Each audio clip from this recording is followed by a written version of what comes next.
Hi guys. So I am in quarantine right now. We have the stay-at-home order because of COVID-19, and it's been about 6 weeks now, at least. Last week I downloaded TikTok, and yesterday I like it a lot more than I thought I would, for the record. I thought it would be way less entertaining than it is. But anyway, I follow a lot of body positivity accounts on it. And yesterday I saw someone who was a plus size woman who had a really a viral account where she advocated for body positivity for plus sized women.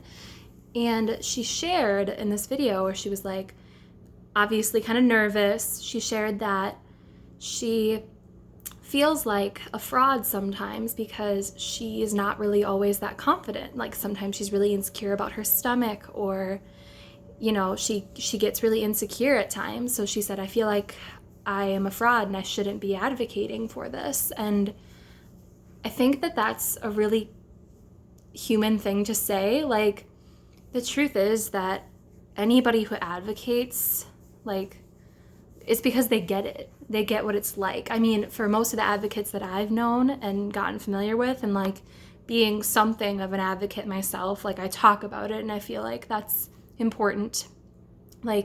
You get what it's like to be insecure, but you're trying to just show up for yourself and show up for other people and say hey, wear your skin, wear your body as it is. You don't have to change. You don't have to be anybody but yourself. It doesn't mean that you have to feel amazing about yourself all the time, every day. It just means that when you feel insecure, you remember that you need to be easy on yourself, and you remember that you don't have to feel that way. And that's something we're kind of conditioned to feel. We're conditioned to be insecure in our bodies.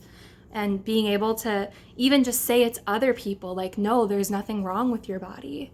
That's important. Maybe you can't always show up for yourself, but even if sometimes you're able to show up for yourself or for other people, that's powerful. A lot of women, a lot of people can't even do that. It's hard. So I mean, if you are somebody who holds that close to your heart, finds it important to talk about body positivity, seriously, talk about it. There's no shame in thinking I guess I don't belong to this movement because I get really insecure. I'm not really that body positive. But it's about representing your body and showing that you're comfortable in it, or not even just that you're comfortable in it all the time. It's just about accepting your body as it is, and realizing that you don't need to change it, and you don't need to shrink yourself to make yourself or other people more comfortable. Because there's no way to please everyone. I'm someone who's gone up and down really drastically in my weight. And when I was overweight, people would tell me to lose weight. And I would try really, really, really, really hard when I was a teenager to lose weight, and it never really worked. And then when I became an adult and had a job and kind of started taking better care of myself, naturally over the course of a year and a half, I lost 50 pounds. I can't really remember the span which I lost it over, but that's the weight that I've maintained the last 3 years or so, roughly. And when that happened, it made me really uncomfortable, and it made the people around me really uncomfortable.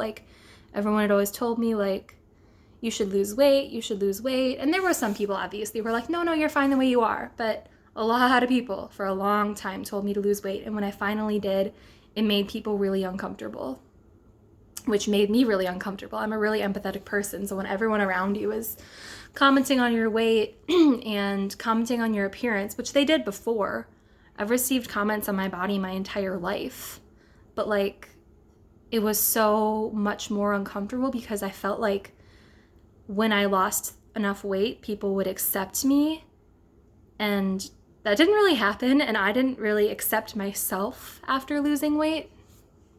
And I think it's really important to remember that regardless of our sizes, regardless of our ethnicity, our gender, or the shape of our bodies, we all have insecurities. It's not just marginalized groups that have insecurities.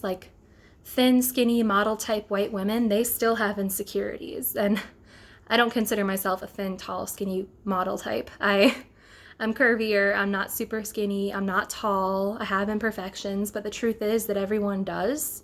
therefore everyone has insecurities.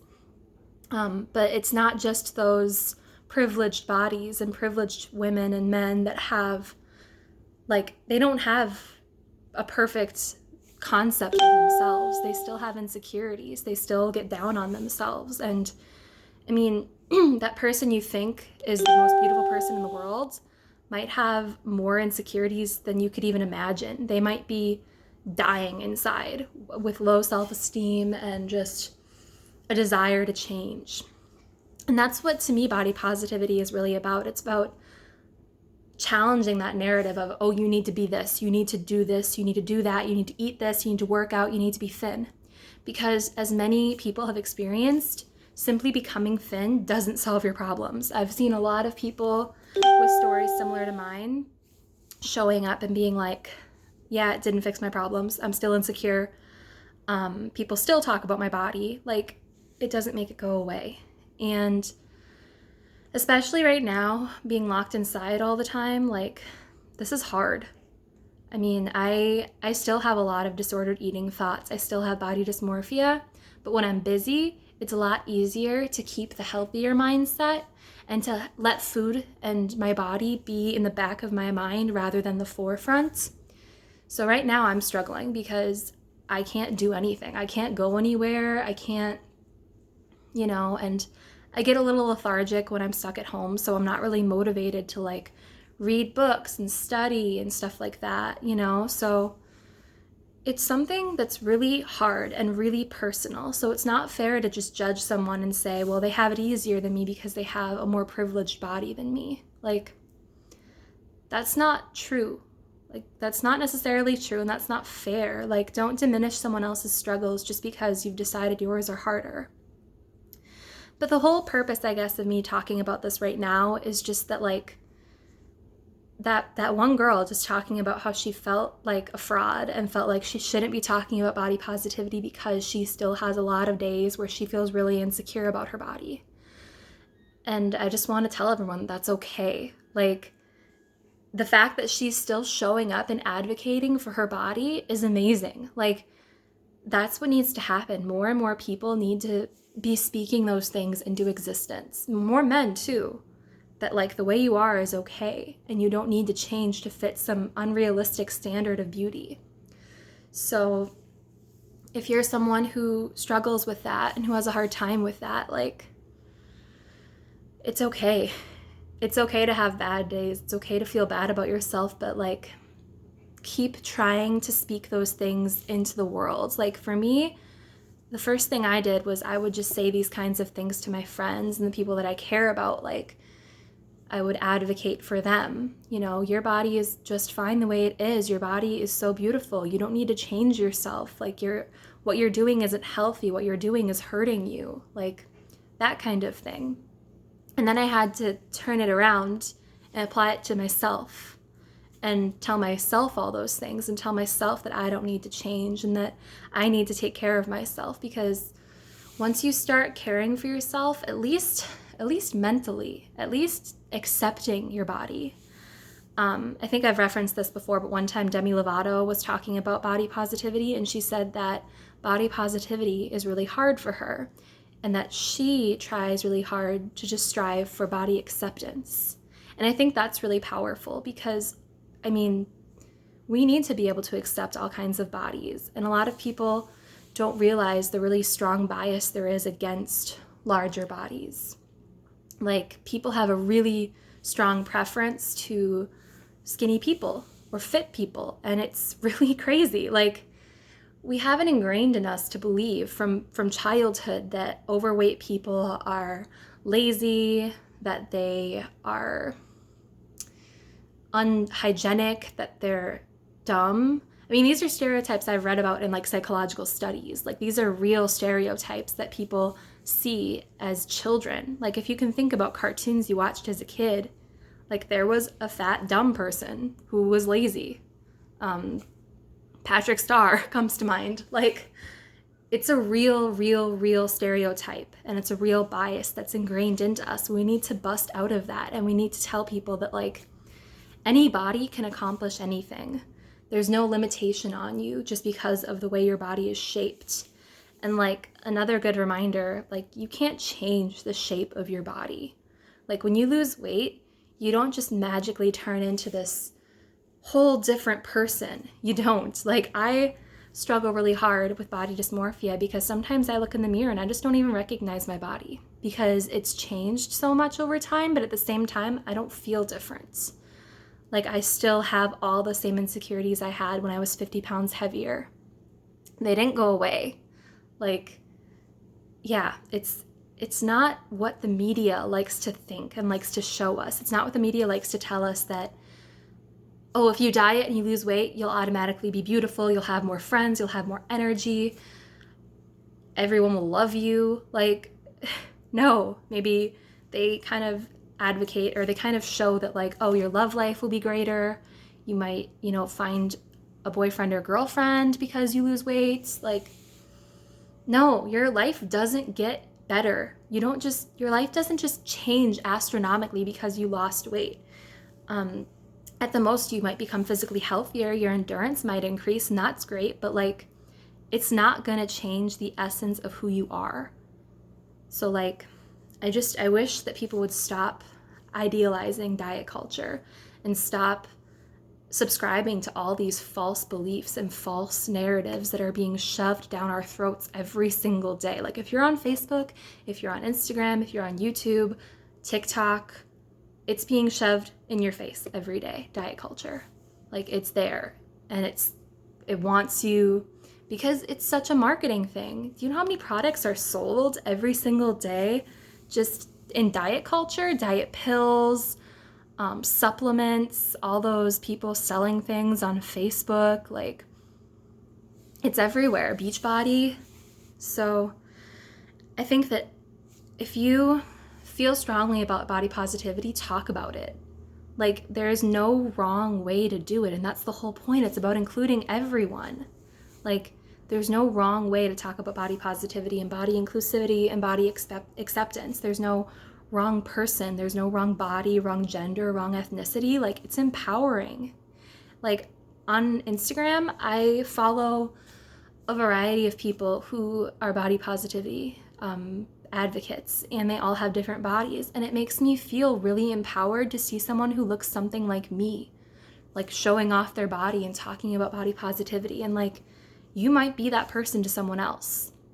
Your body might help someone, you advocating for your body might empower someone else to feel, more comfortable in their own skin and empowered to talk about it themselves and to show up for themselves. So if the best you can do is to show up for yourself or show up for someone else, like that's great. Take care of yourself. You're so powerful. Like you can do that. And that's amazing. I feel so happy seeing like larger women or thinner women or medium-sized women just being like, this is my body. I can't change it and I love it. And some days are hard, but I power through and I remind myself to take time for myself. Like, give yourself the time you need, give yourself the space you need, rest when you need to. People push themselves way too hard to be perfect.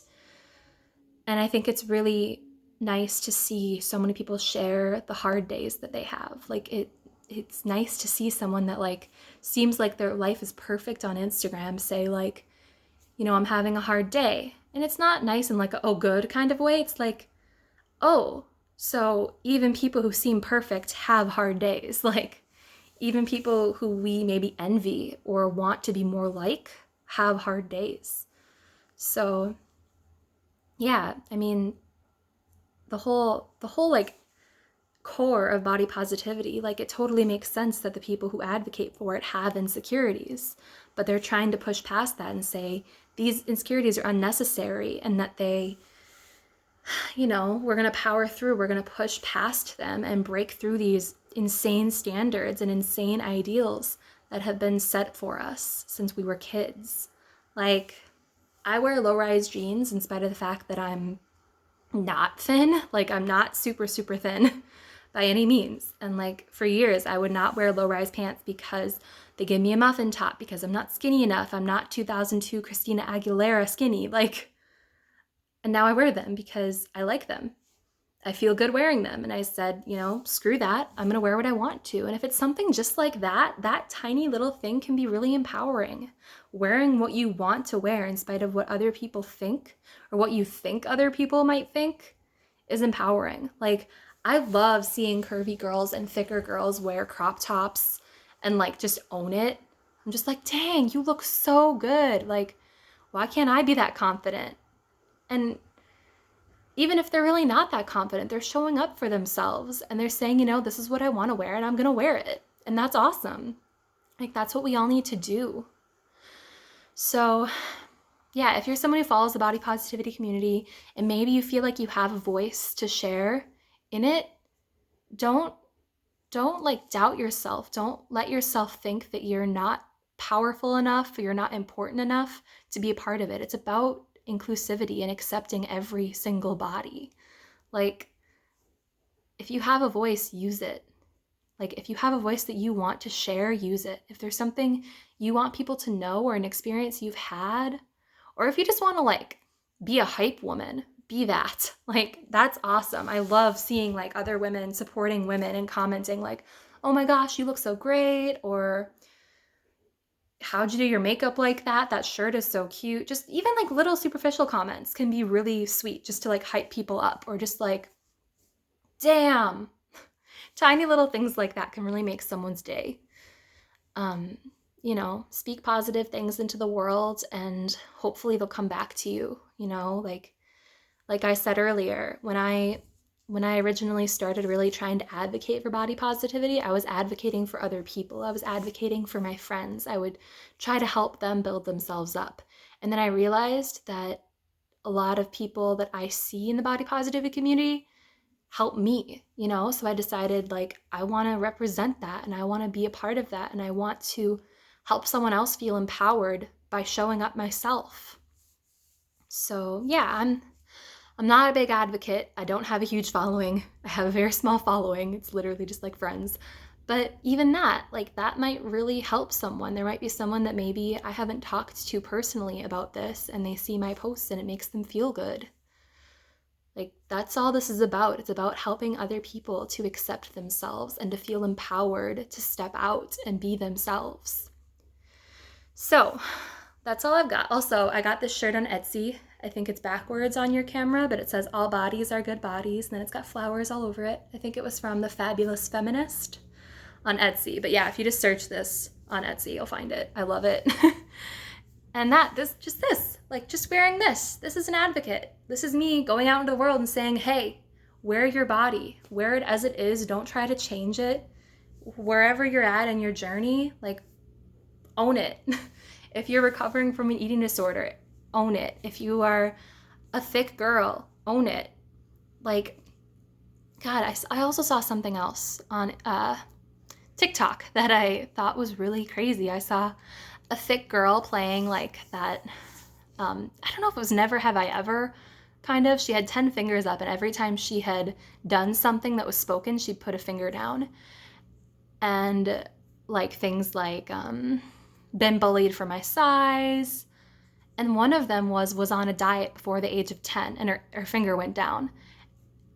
And even though I'm not a plus-sized girl, like, my finger went down. I was like, oh my gosh, yeah, my first diet I was on when I was 8 years old. And it like breaks my heart. I know I've addressed this before, but when people put their kids on diets, like little kids who are just like thick, if your kid is like morbidly obese and has health risks, yeah, I get it, but also be careful, like do research, figure out how to present this to your child without hurting them. You know, don't talk about diet, don't talk about good foods and bad foods, just encourage them. So like being put on a diet before the age of 8 or before the age of 10, like it's weird. Like you're still a kid, you're still growing. I think I had like just hit puberty. I was like 8 years old, 9 years old. And I wasn't really, really, really big. I was like maybe a little chubby. And I was put on a diet. And that's really, really damaging. Like that really, really harmed the way that my self-concept formed in the next few years when I did enter into puberty. Like I always saw myself as a thicker girl. I remember I have 2 older sisters. One is 7 years older and one is 15 years older. And I remember thinking when I was like 11, I'm gonna be bigger than them when I'm older. Like, I can tell already. And I am. I am bigger than them. But like, I was so aware of my body at a very young age. And like, let's let it be an afterthought for kids, like a way afterthought. Like, puberty is hard enough without making kids hyper aware of their bodies and their diets. Keep that crap away from them if you can. Like, I'm not saying shelter, they're gonna see it anyway, but don't perpetuate it, and help encourage them to be themselves and to be comfortable in their own skin. Anyway, that's a rant. But yeah, seriously, like, all these things that women are talking about who are in less privileged bodies than myself, and are fat. They're fat positive, body acceptance role models. And they're saying all these things that they've gone through, and I've endured them too. A lot of them are seriously just the trials of growing up in this diet culture. Trying to exercise. One of them was like skipping meals all day, and she put her finger down. Trying a cleanse, buying diet pills, diet tea, things like that. Like, yeah, that's things that a lot of us have done. And like, how I really keep myself in check with all of my like disordered eating thoughts that pop up into my head is I remember food nourishes me. It takes care of me. It gives me nutrients. Like, that's something you should focus on. And like, don't look at calories. Look at like, oh, there's vitamin A in this. Or just, I like this. It tastes good. Maybe it's not healthy in any way, but you enjoy it. That's okay. Like, food should nourish your body and mind. So that's how I kind of keep myself in check with like, I'd consider myself recovered, but at the same time, I do have a lot of disordered eating thoughts. And that's something I kind of struggle with. Like, when I see eating disorder posts about recovery, and I think, wow, I really am in recovery mentality still. And I think that for a lot of people, that journey of recovery is ongoing. You're kind of always in recovery. I don't think you're ever like recovered and just done with it. So yeah, challenge the narrative. Like I always say, challenge the narrative and show up for yourself, show up for other people, show up for your daughters, for your sisters. Just do it. Like, do it however you can, whatever you're capable of. You don't have to do anything amazing. Maybe it's just speaking kindly about others, or if someone says something bad about their body, trying to help shut it down and tell them like, no, you don't need to talk to yourself like that.